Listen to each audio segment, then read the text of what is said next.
I got interested in it because of my daughter. But the thing that is the most fun about this whole deal is that I still learn new things every day.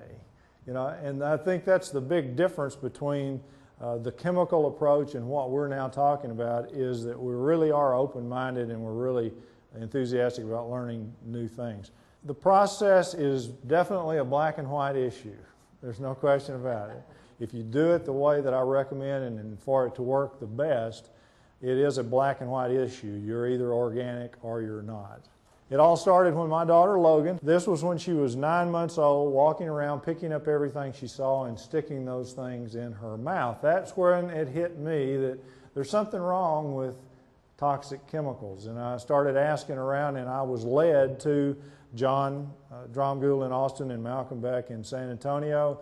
They introduced me to farmers and ranchers and books, and I started my learning process.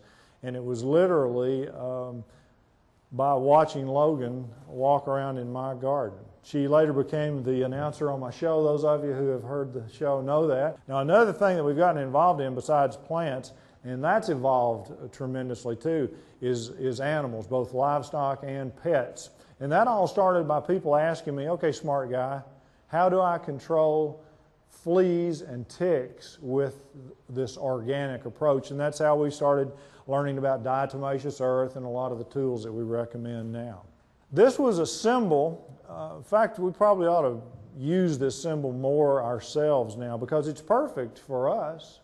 But this is the symbol that the chemical lawn care companies put in your yard after spraying. It used to be used by all of them. And I think finally it dawned on them one day that they were putting out a pretty poor message. The organic program is very simple. For those of you who don't know anything about what we're talking about at all, I'm going to run through it quickly for you. When we teach people how to go organic, the very first step, of course, is to stop using the toxic chemicals. That includes both fertilizers and pesticides. And I have really, in a lot of cases, and a lot of the organic people do, a bigger problem with the fertilizers in a lot of ways than I do with the pesticides.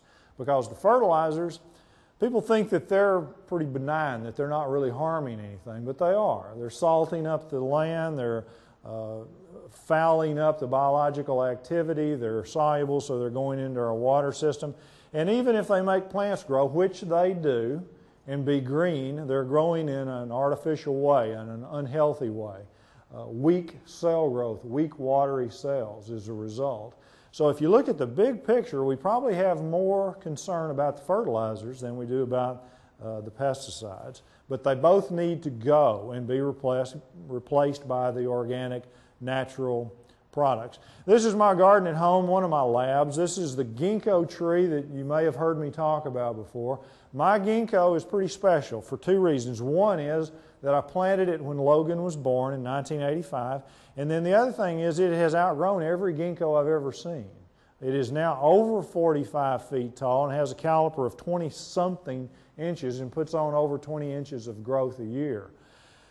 I think it's because it's been in a total organic program the whole time. It's been in soil that has compost and mulches and hasn't had the negative inputs. It's an ancient tree. Ginkgo's been around, since the dinosaurs. It's been found on every continent, and it probably responds more positively to the organic program than any other tree.